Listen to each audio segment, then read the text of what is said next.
Hello everyone and welcome to another episode of the Unplugged Woodworkings podcast. So, I have been finishing up on a table I've been working on for a little bit now. I've been a little bit lazy. I haven't been putting a lot of time into it, plus I've been working away and I was a little bit poorly, so there you go. So I haven't been able to get anything recorded due to being in the shed. Basically, the lighting's very poor in the shed here. There's not a lot of room there because I'm lazy and I haven't tidied up, and and there's about like 6 benches in there. I need to do something with them. Possibly give them away or whatever, I don't know.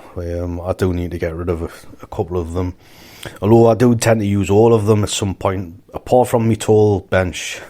My tall bench is just like full of junk, and it's I never really finished it off because I had like a vise and everything for it, and I've just never done anything with it. But who knows, maybe one day.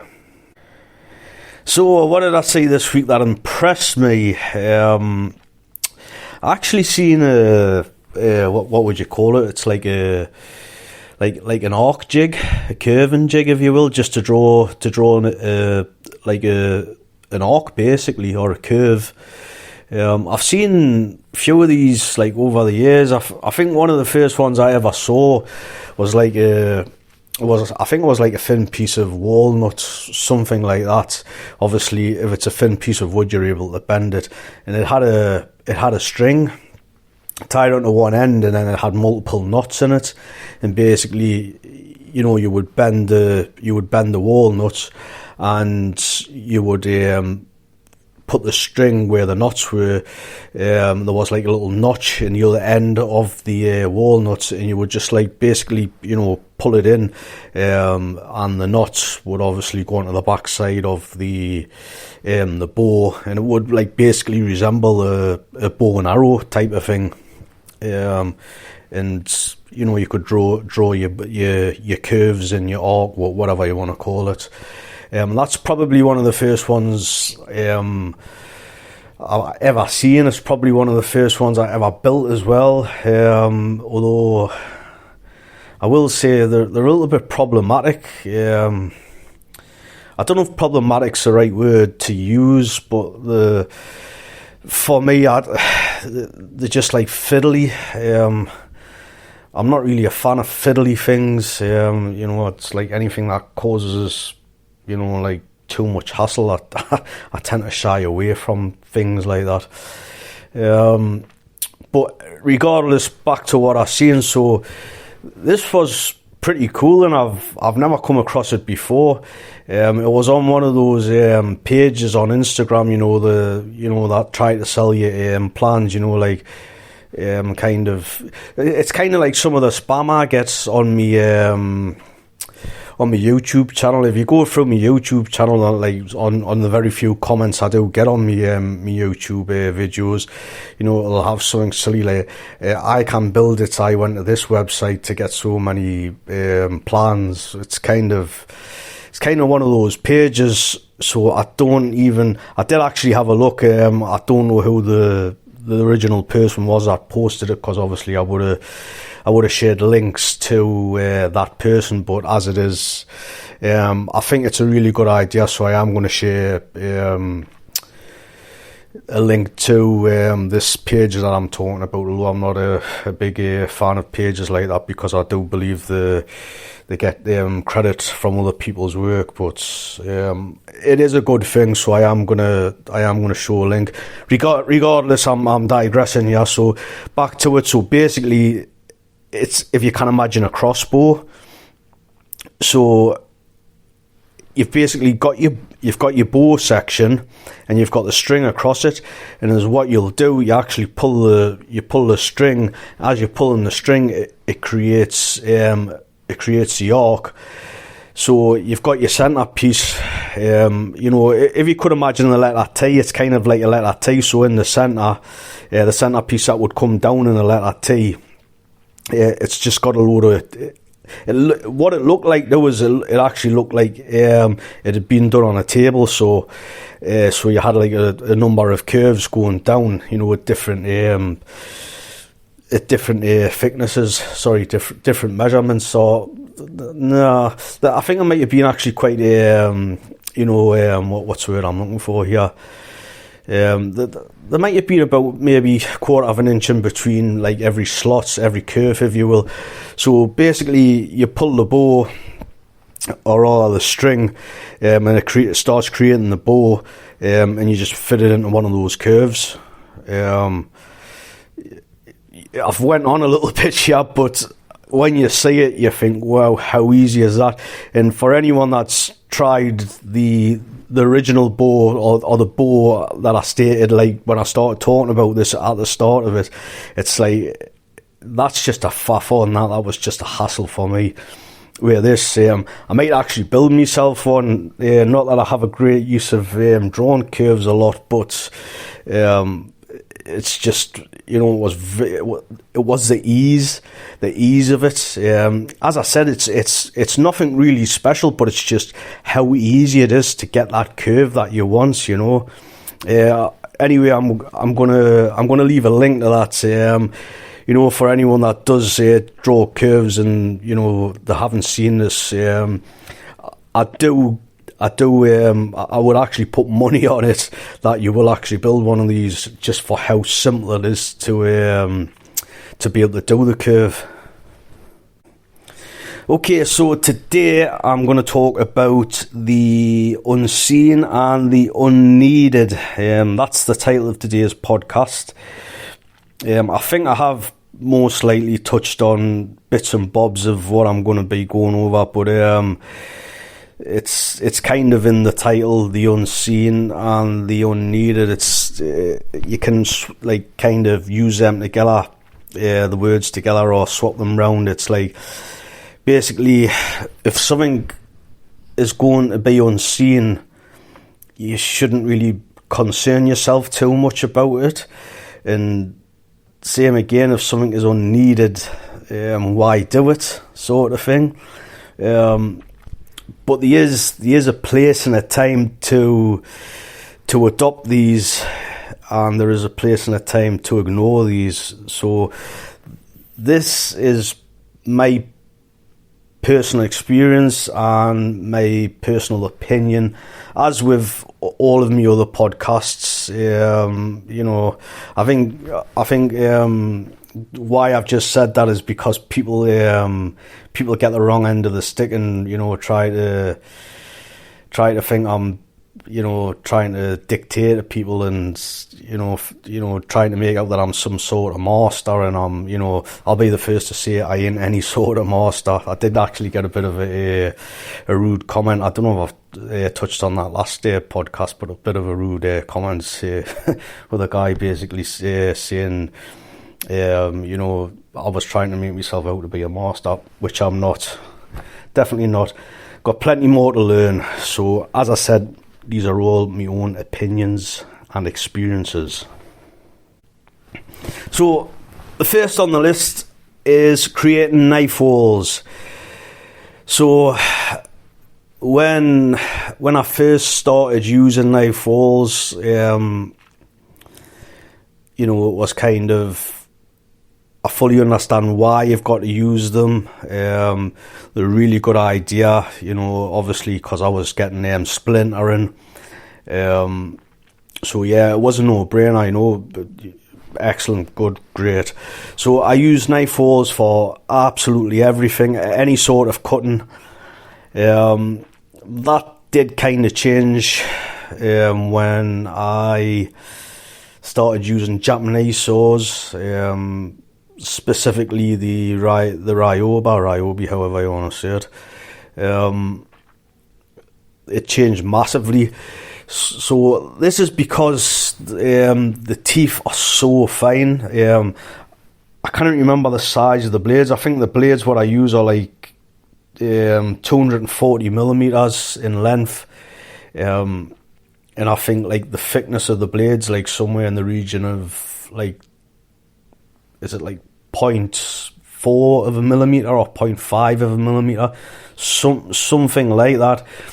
So for anyone that doesn't use them, you can imagine like how fine my saw cut is, and there's a lot of teeth. I can't off the top of my head. I couldn't give you the amount of teeth per inch, but there is a lot. The finely set and the very sharp.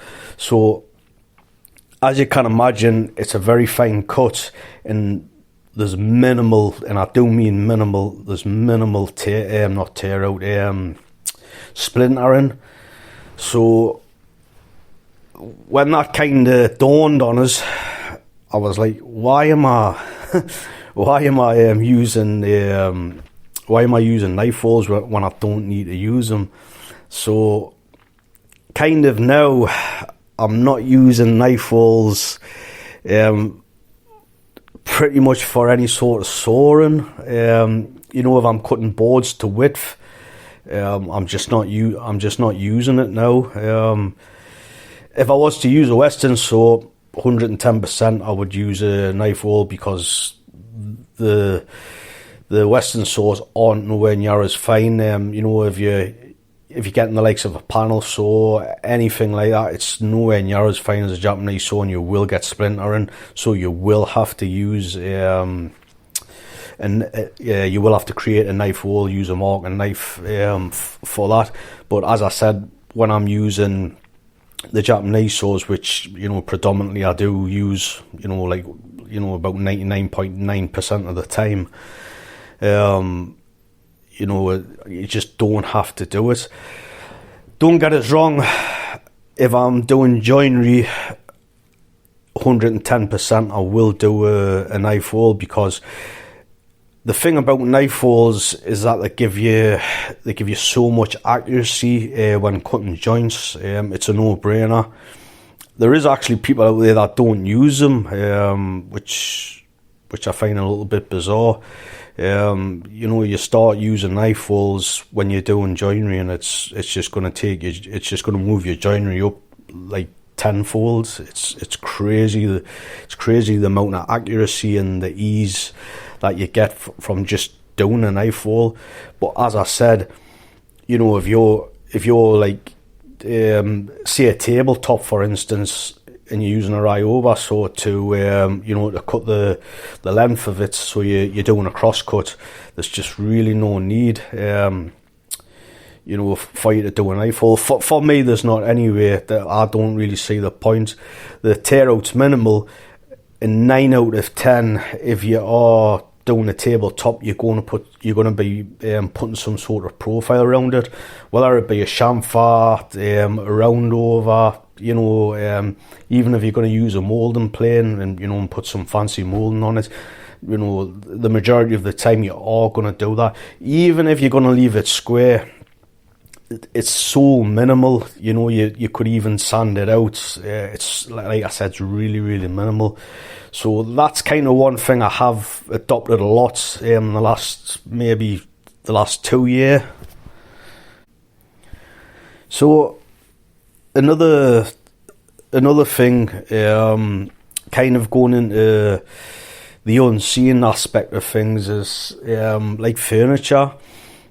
Underside of furniture, backs of furniture, inside of furniture. So to give you some examples,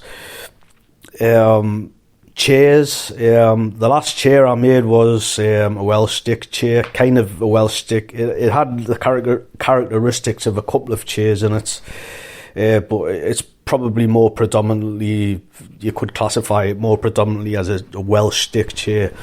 So on the underside of that, of the chair seat, it's still got all the pencil marks on, and it is still a little bit rough. Why? Because no one's ever going to see it. What's the point to remove pencil lines? and take the time to perfectly like flatten the underside of the seat perfectly, make it all nice and smooth for it not to be touched and not to be seen. It's just like there's just no point to it. That's my opinion on it anyway. I just really don't see the point to it. It's the same as like the inside of like a chest of drawers, anything like that. I think I have discussed this before. I know in the, maybe in the 18th century, early 19th century, there was, X amount of drawers, or shall I say there's X amount of furniture surviving from that era, and they have been examined, and when they get examined, you can still see all the pencil lines. You can see like rough plane, marks where the boards have been flattened. They've actually been using what's the word I'm looking for here? Would it be a foreplane? I can't remember the correct name of the plane. Basically, it's a plane, just to basically hog off a lot of material. For the life of us, I can't think of that plane, the name of the plane. They're often used, worn out planes were often used, where the mouths, the bottom of the sole, the wooden plane this is, the bottom of the sole had been trowed up that much, the mouth was actually quite wide, so they used to basically use that. I can't remember the name of the plane, it's just totally eluding us. So basically they put a bit of a camber on the plane iron, and they would go across the grain with this, and it would just hog off a lot. So you'd have kind of like a camber plane mark going like across the grain, and these were present inside of carcasses. The rough plane marks, pencil marks, as I said. And there's just no point, because who's going to see the inside of drawers? I had this out with it was an ex-girlfriend some time ago, and she was like, well, why aren't you clean? I forget what it was now, but she was like basically saying, why aren't you cleaning that? Why aren't you removing the pencil lines? And I can't basically, because she could see them and she knew they were like it was ball on her, and I was like, but no one's going to see it once the piece of furniture's all together. Nobody's going to ever know. It's one of them. It's the same as like dining tables, anything like that. It's when I'm making a dining table. What I'll tend to do, I'll obviously select me boards for the tabletop. I'll select me boards, or if I'm lucky enough, it might just be two big boards, two big slabs perhaps, and I'll basically select them, get them matched best as I can.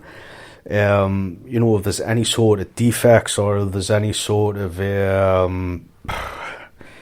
just anything that's unsavoury to the eye, that'll go under the underside, because who's going to see it? Why go to work? Why go to all that? Why do all that work, or why create yourself problems? For something that you don't have to do. I can't really think of anything. Let's just say, for instance, that we're using two slabs, and one of the slabs has got a bit of a dip in it. Let's just say it's in the middle. It's in the middle of the board, and the dip kind of, as it goes across the grain, it levels itself out, and there's about, let's just say there's 5 to 6 inches, before it hits the edge, and it's all nice and flat. But as it goes to the other side, obviously it dips in. So if we're going to glue two boards together, we can we can actually put that the worst edge where it's where it's going to be hollow. We can actually glue them together, and when the table's constructed, the tabletop, that's going to be basically in the middle, and no one's ever going to see it. No one's ever going to touch it. It's like, it's things like that. That's kind of how I work.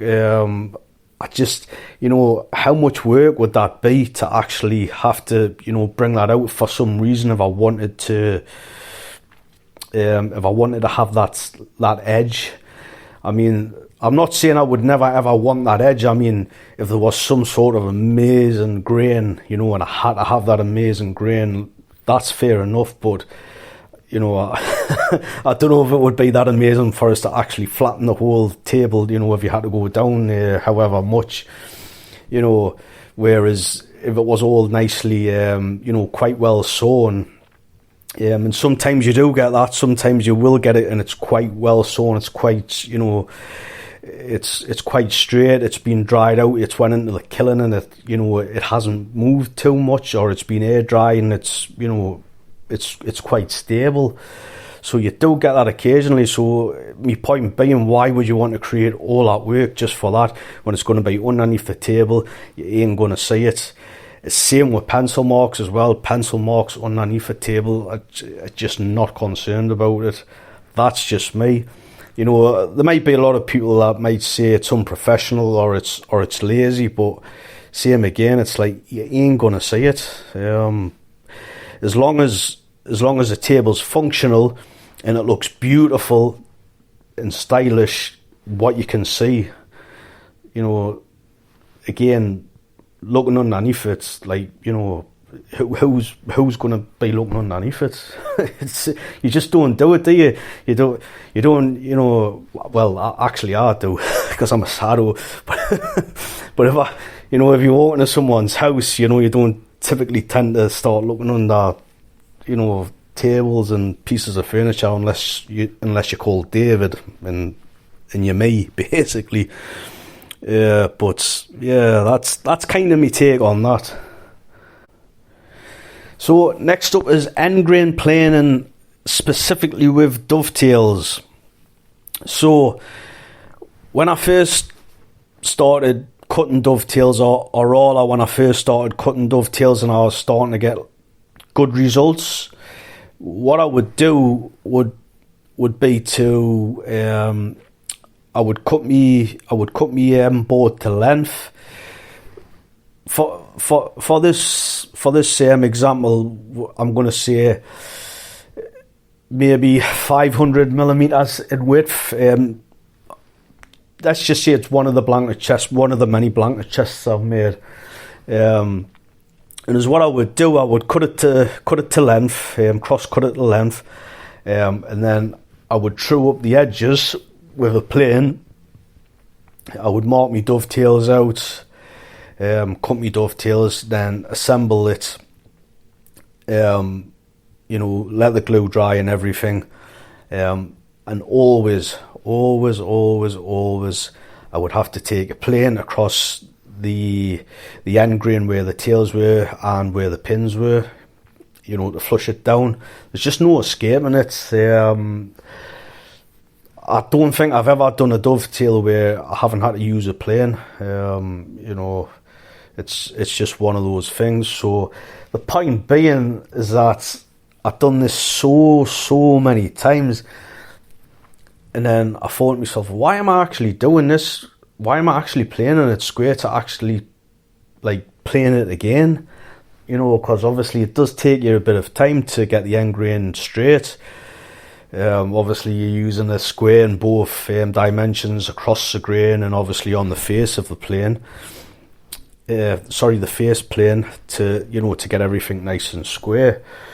So what I will say about this is that it did kind of come with experience in using the saw as well.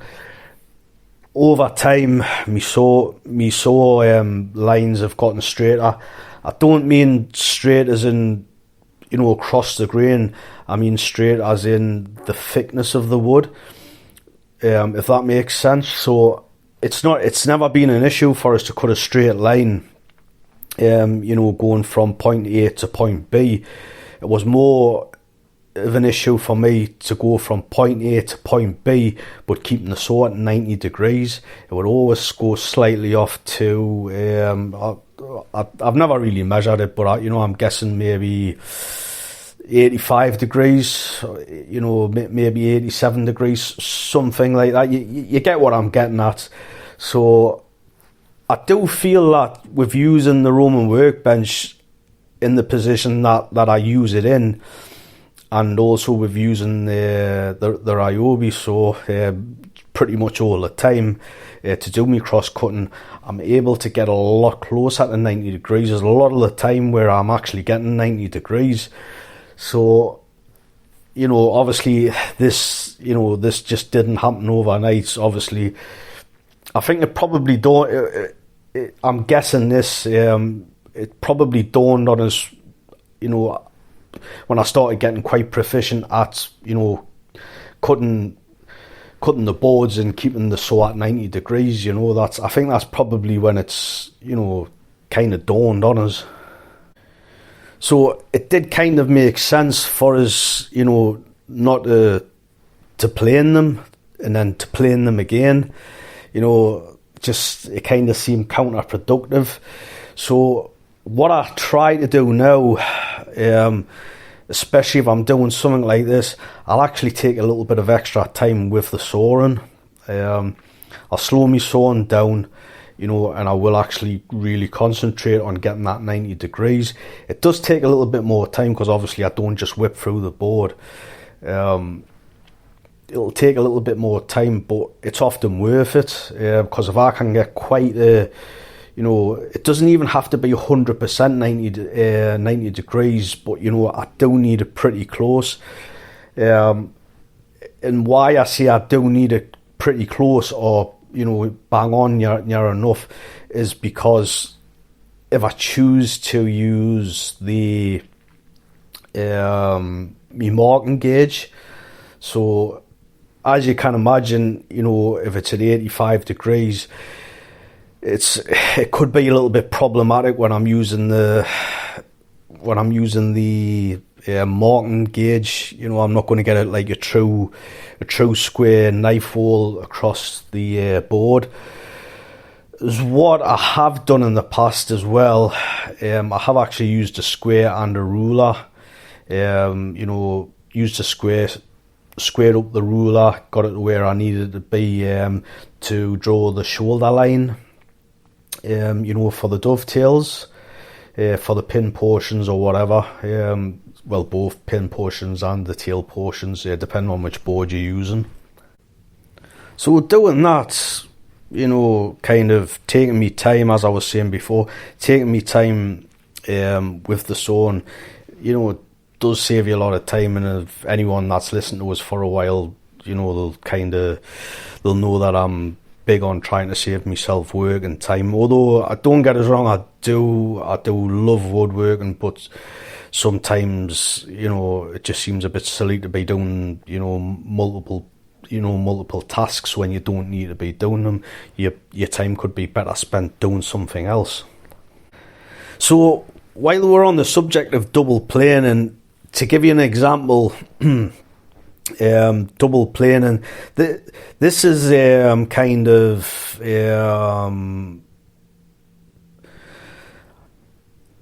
this isn't edge planing. This is with the grain planing.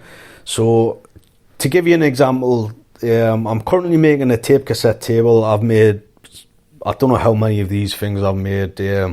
I've made too many of them. I really don't enjoy making them anymore, although they do look very cool, always look cool.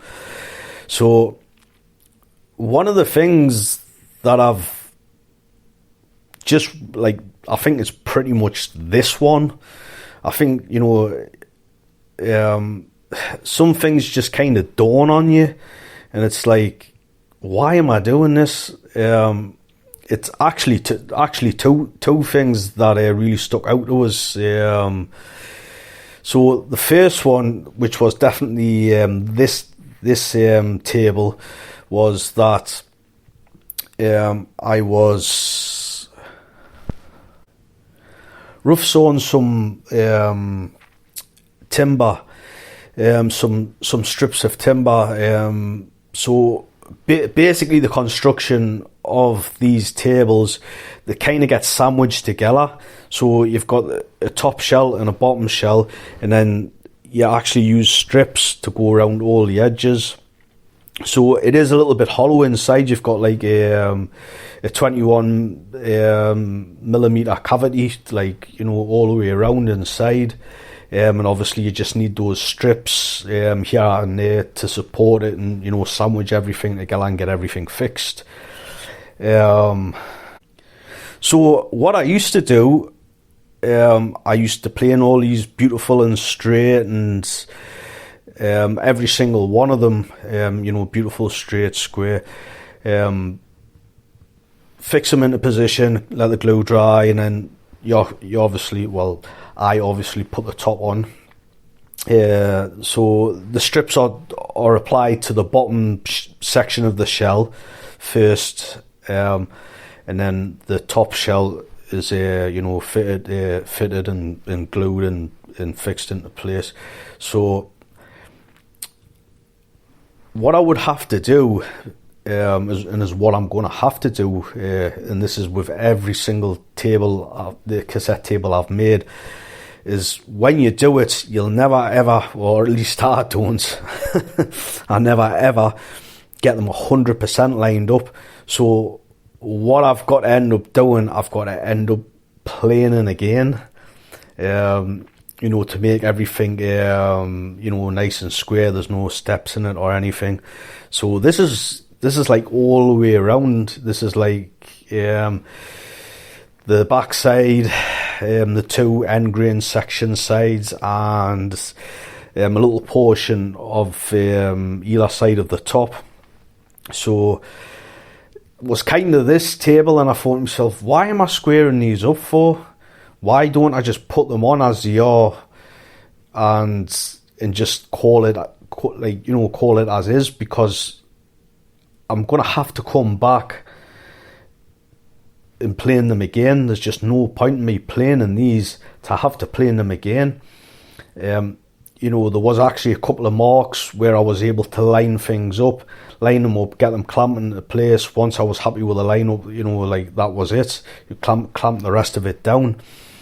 So, you know, it was just one of those things that dawned on us. It's like, you know, kind of, why am I doing this for? It's, you know, it's just not needed, because I'm only going to have to do it again. So I'm doubling my work. You know, it's just something that's not needed. I think this is going to come with experience. It's also going to come with making the same piece of furniture again and again and again. Obviously, hindsight is a great thing, but when you're making a table again and again and again, you can use that hindsight. Although I'm a little bit stupid and it's took us however many tables, maybe a dozen, I think it's probably more than a dozen of them tables to actually get the, you know, how I'm building them now, you know. Obviously from when I first started to doing it, you know, it's a lot quicker doing them now, but yeah, it's just one of them things, isn't it? So another thing with these tables, what I used to do, and I've done so many times, and it's just like dawned on us, is that obviously the top shell and the bottom shell, they're multiple boards glued together. I think it's 3 boards glued together. I think it's 3 boards glued together. These boards are like 170 millimeters in width. So obviously you've got to glue 3 of these together, you know, to get the overall width, you know, to make the table basically. So when you do that, when you glue boards together, and this is one of my things. When I glue boards together, I will fight them as much as I possibly can take my time and try and get the boards as straight as possible. Meaning I try to avoid any steps in the wood, because when you're gluing boards together, you will obviously get like a little step in it. This might just be like 0.5 of a millimeter, something like that. But I'll get my clamps on, and I'll use clamps at either on the end grain portion, to get everything lined up. Quick release clamps, they tend to help us a lot. And in the centre of the boards, I'll get a clamp on there, and I won't wind it up fully. And I'll get my mallets and a piece of wood, and try and get everything lined up best I can. And as I've said, like a lot of times, I will fight it until the very end, till I feel I can't get any better. I let the glue dry, and then obviously if I've got to plane it, I've got to plane it. A lot of the time I don't, because I do spend the time when I'm clamping the thing up.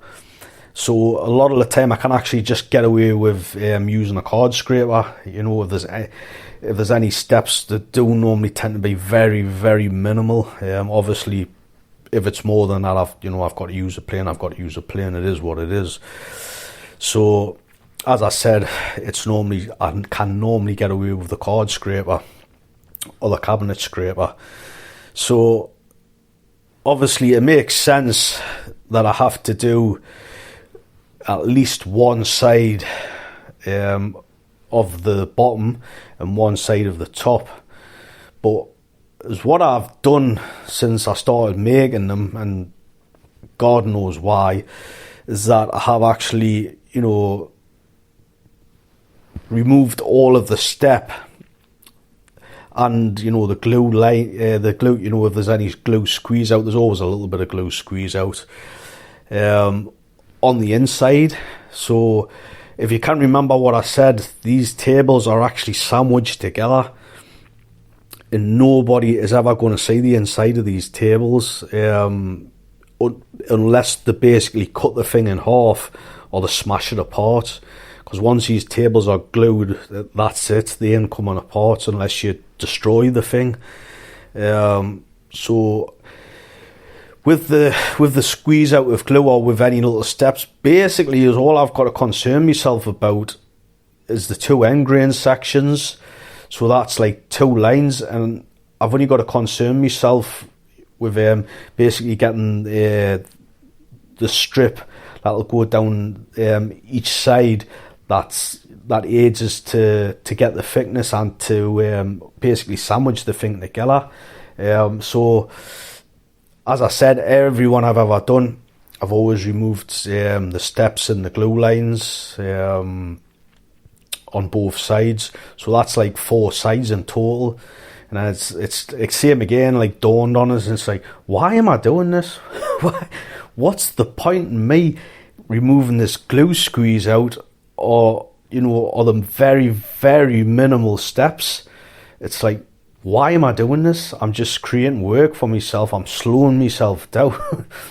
It's never ever going to be seen by anyone other than myself. And once this is glued together, that's it. It's game over. No one is ever going to say that.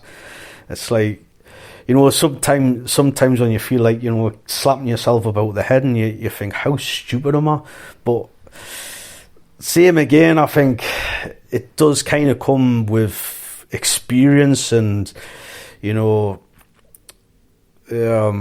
know, as I said, hindsight is a great thing, but if you're not going to use that hindsight, I will admit sometimes I can be a little bit stupid.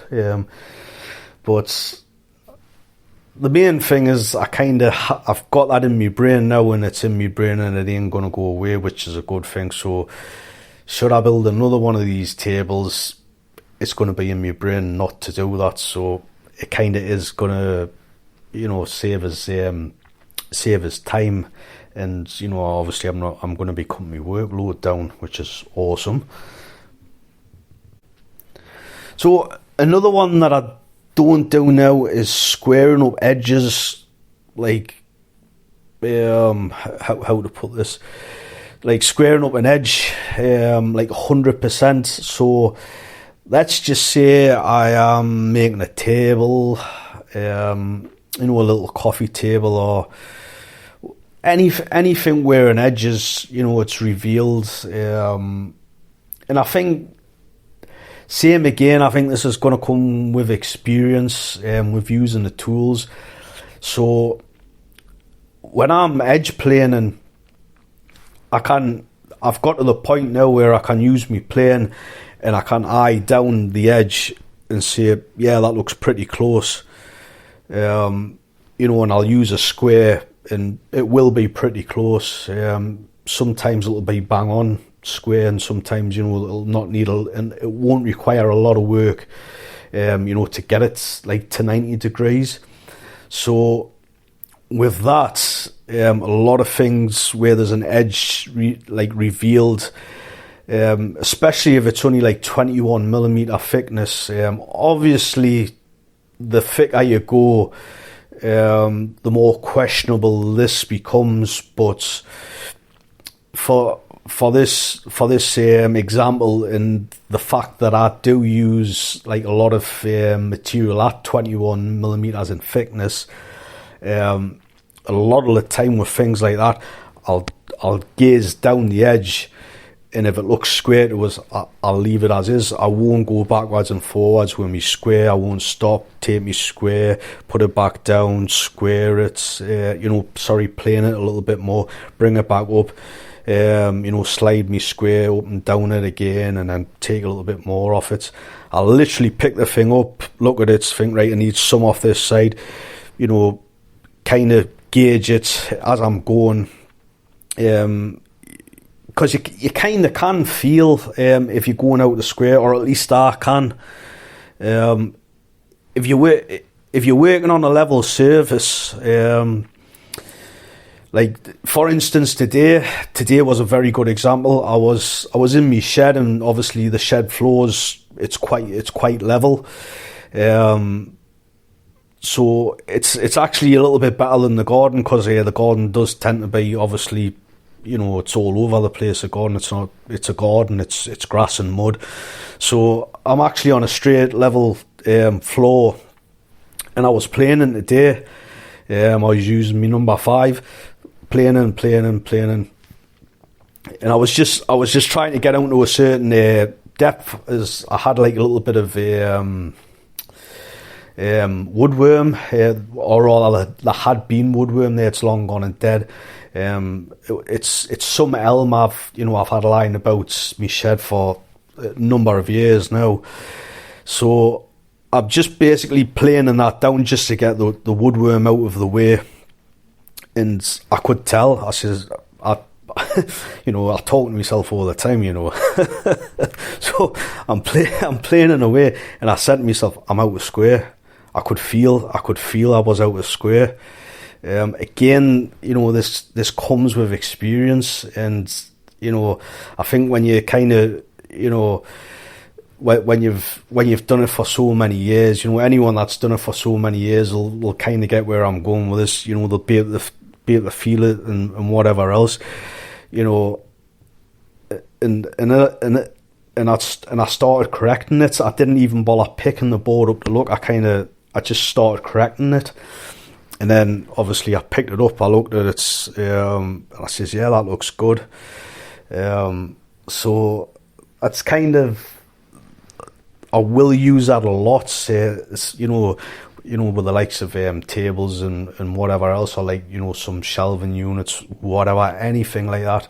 And as I said before, especially if you're putting a chamfer on it, if you're going to put a couple of millimeter chamfer on it, there's like no one on earth's going to be able to look at that and say that's not square. Obviously, I will reiterate, this does come with experience. It's the same with anything. The more you practice, the better you're going to get.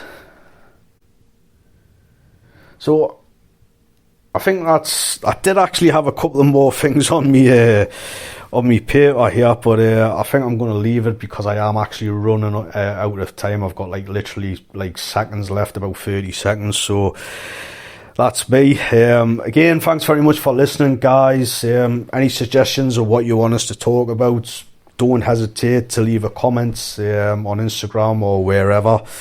And until the next time, I shall speak to you guys later.